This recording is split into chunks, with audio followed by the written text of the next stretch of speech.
Hi, Minesh Baxi here, and I have a friend I have known for a long, long time. In fact, I used to frequent his restaurants quite a lot and has some great Indian food there, and we'll talk about that. But welcome, Amit. Thank you, Minesh. Great to be here. Great to see you again after a long, long time. Long, long time, I know. And so your family, you owned Rangoli restaurant in Auburn Hills. That is correct. My family, I should Yes, say. yes. And I remember coming there, enjoying, and the bengan bharta and all that stuff. Good stuff. Very Good popular, stuff. did really well. And you opened a grocery store next to it, correct? That's correct. That's correct. And that was for many years. So tell me a little bit about how you came to US. I think people would like to know that.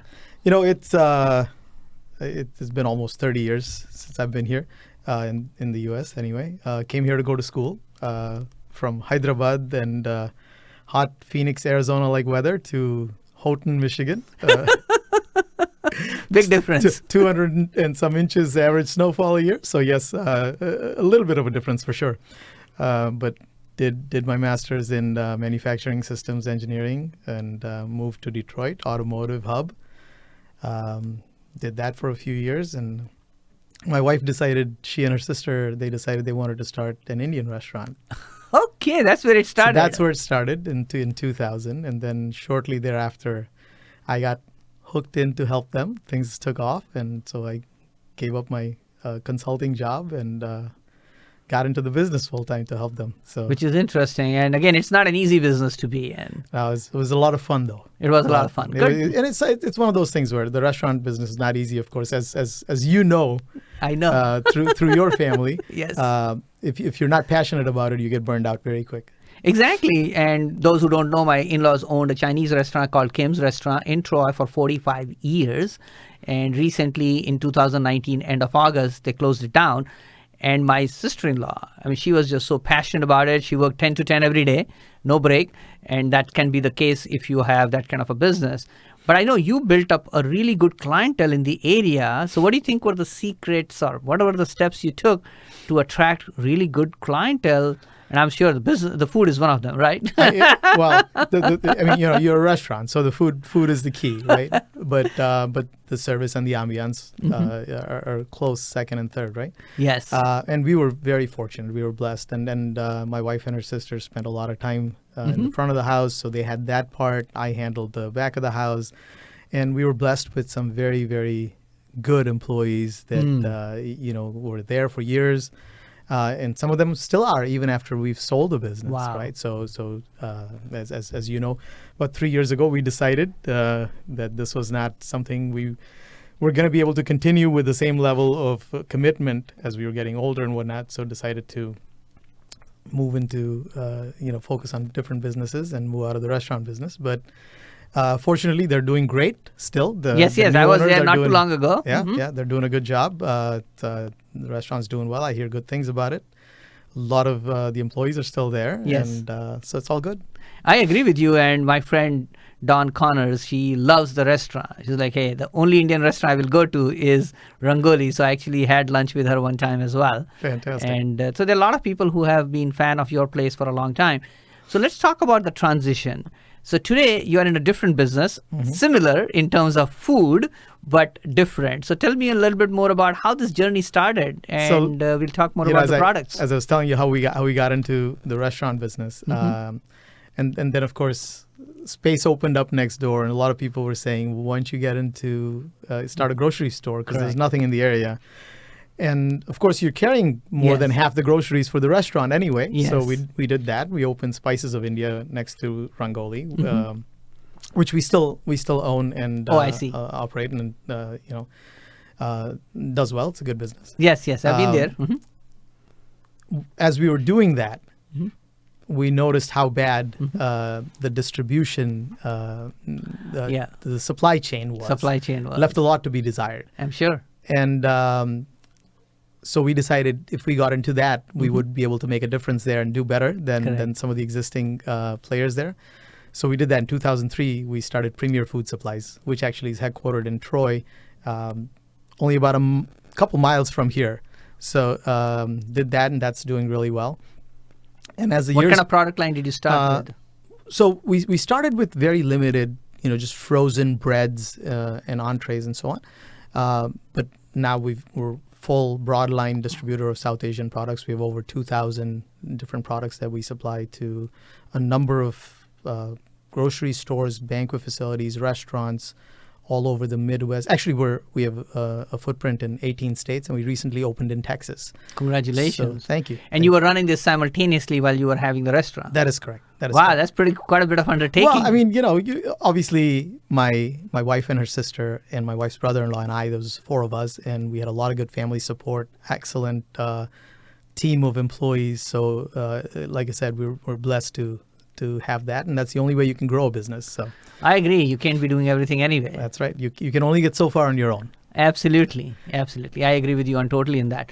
So in your case, you have an actual facility here in Troy, and your business is also in Inkster. So tell me a little bit about what you do. So with the distribution business, we have our main distribution center is in Troy. We have 2 in Chicago. We have 1 in now Dallas.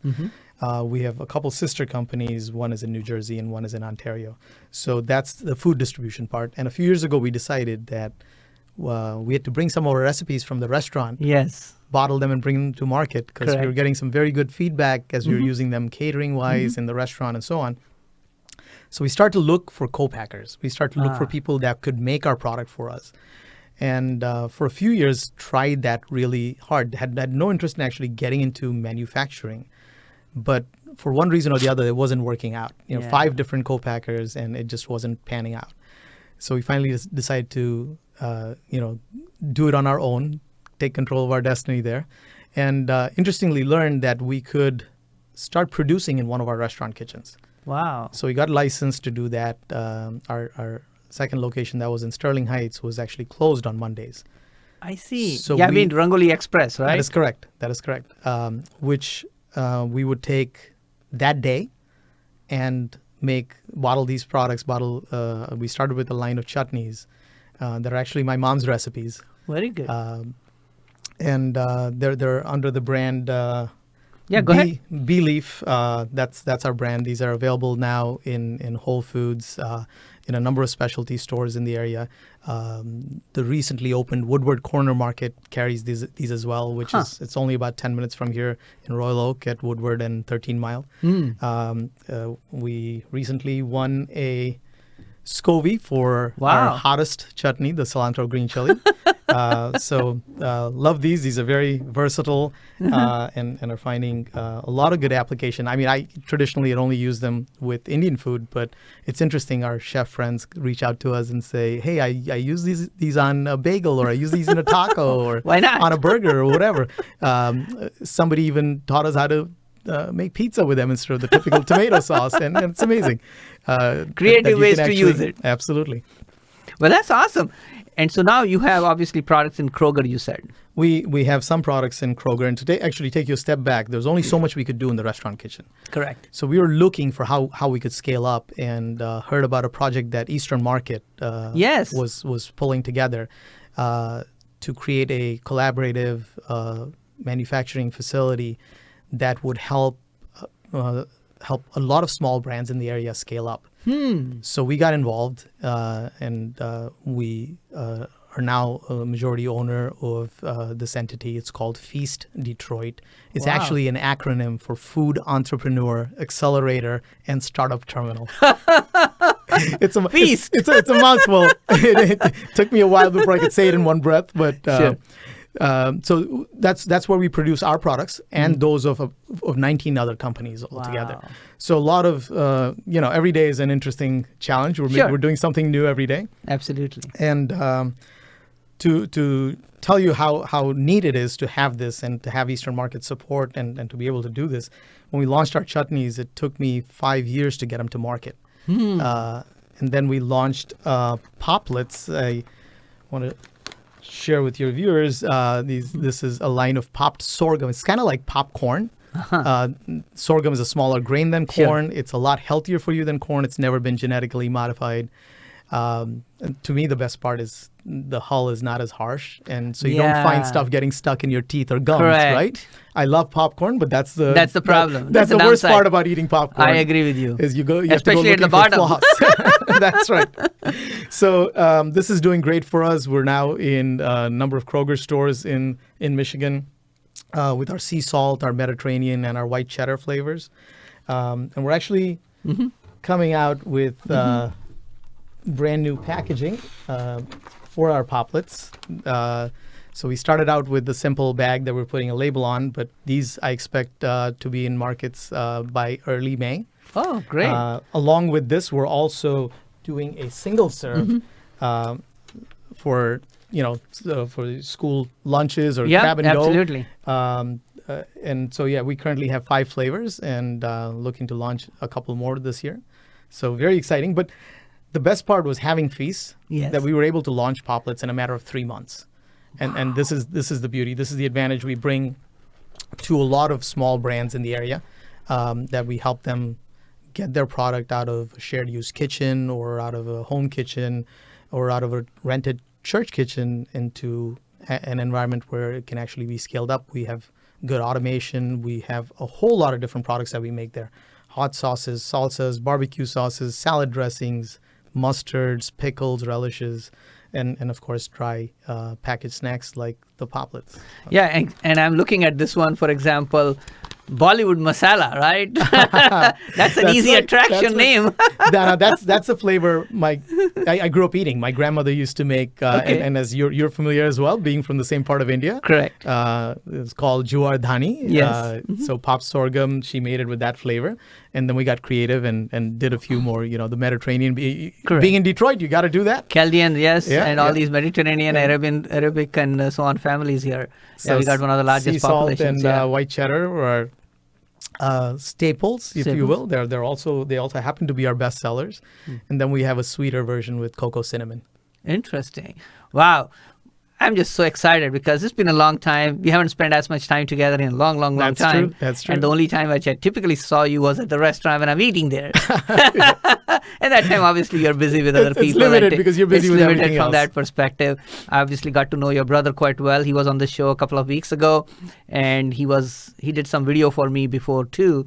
Very helpful, very helpful. Your family is just fantastic. Yeah, I'm so glad to see the success that you are having, Ajit is having, and obviously you have brought something of value to the community. And I think to me personally, it's always fun to talk to entrepreneurs who go through this journey, right?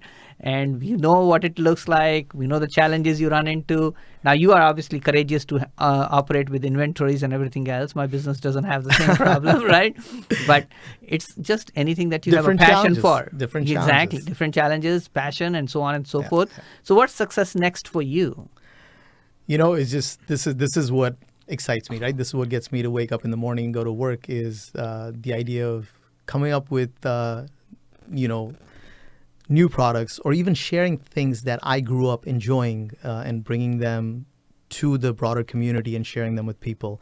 It was just such a cool experience when our chutneys got into Whole Foods and my parents were visiting and I brought my mom to the Birmingham Whole Foods store.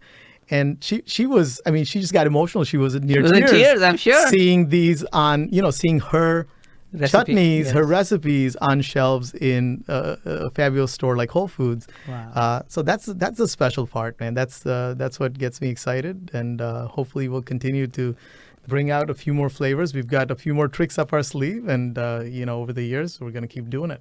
Absolutely. Wow. What a pleasure, Amit. Anything else? Last words?